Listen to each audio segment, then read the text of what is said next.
At gusto kong patunayan uli sa inyong lahat, mga kababayan. Actually, nung dumating ako doon, actually 30 minutes earlier than 10 o'clock kasi 10 o'clock yung hearing. At hinanap ko agad yung representative ng COMELEC kasi gusto ko makita kung sino ang ipapadala nila. And true enough, natakot ang COMELEC at hindi nagpakita kahit anino ni George Garcia. Tandaan nyo yan, mga kababayan.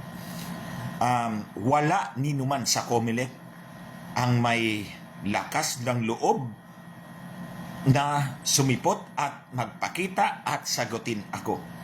So as early as 12 o'clock, nagre-raise na po ako ng kamay 5 times until tinawag ako mga around 3 o'clock na yata yun eh. And I thank Chairman Dan Fernandez for giving me the opportunity to speak.